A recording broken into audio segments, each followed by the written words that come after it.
In a market economy, competition is important because it provides consumers with options. These options benefit us as consumers since we have a variety of different alternatives and firms compete for our business. This tends to drive down prices, which is also good for consumers. Now, although markets generally contain a number of firms battling for consumers' wallets, not all markets share the same degree of competition.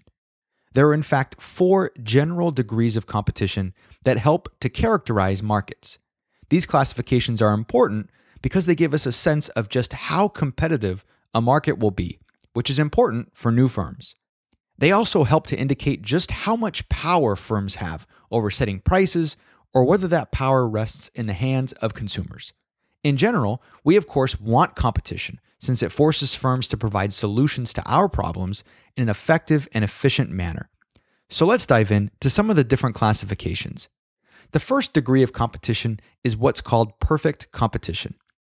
Perfect competition, sometimes called pure competition, describes a market that contains a large number of firms with relatively little market power. No firm has the ability to affect price, largely because the perception is that products are really commodities, meaning they're perceived to have no real difference from others in the market. Since products are perceived as identical, firms can't really change their prices drastically, since they would forfeit sales opportunities to other firms. Another characteristic is that barriers to entry are rather low. Remember that a barrier to entry is something that prevents a firm from entering a market or competing with other firms. These can include brand recognition, financial capital, government regulation, and others. But because a large number of firms operate in this market, and they're relatively small in size, it's easy to enter and exit a perfectly competitive market. Truthfully, perfectly competitive markets are quite rare. Maybe the closest example could be in the area of agriculture, but even then, there are certainly differences in agricultural products. Further on down the line, we have monopolistic competition. A market characterized by monopolistic competition still contains a large number of firms. However, they attempt to differentiate their products from one another. This differentiation, whether it be based on quality, price, or service, is what allows firms to set themselves apart from other firms and gain market share. These types of markets are quite common, really, and we see them in hospitality, retail, consumer electronics, and many other areas. Again, this attempt at differentiating one's products results in better quality goods and services offered at better prices for consumers. The third degree of competition is known as an oligopoly.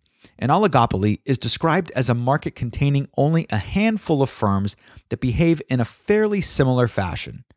Firms in this type of market are rather large as measured by assets and sales, and thus have some control over prices in the market.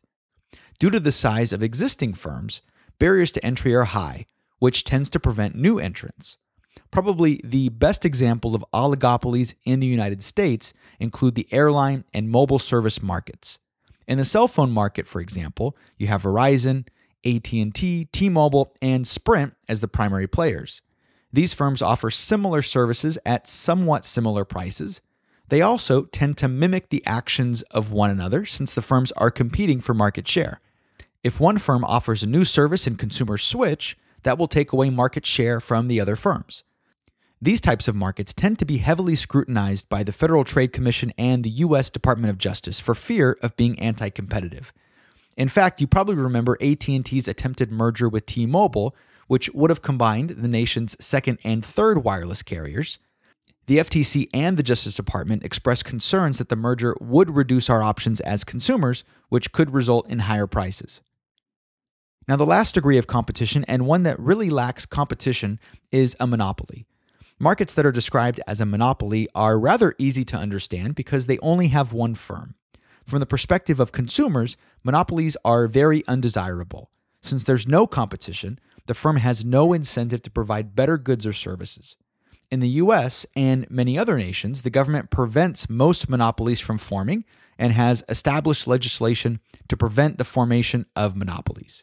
The only instance in which monopolies are allowed to exist is when the government deems that doing so is in fact more efficient. Take utility companies that provide gas and electricity, for example. Chances are there is one retailer of gas and electricity in your area, which you can argue is a monopoly and should be eliminated. But the government allows these types of what are called natural monopolies to exist since more than one retailer isn't needed to provide the service. The important thing to remember here is that competition is a vital component to a market economy. Competition is what leads to product innovation as firms compete for market share and sales, and it also gives consumers more power over price levels. Hey there, thanks for watching this video. For access to our latest content, be sure to subscribe to Alanis Business Academy. And for additional content, feel free to check out the following videos. Thanks for watching.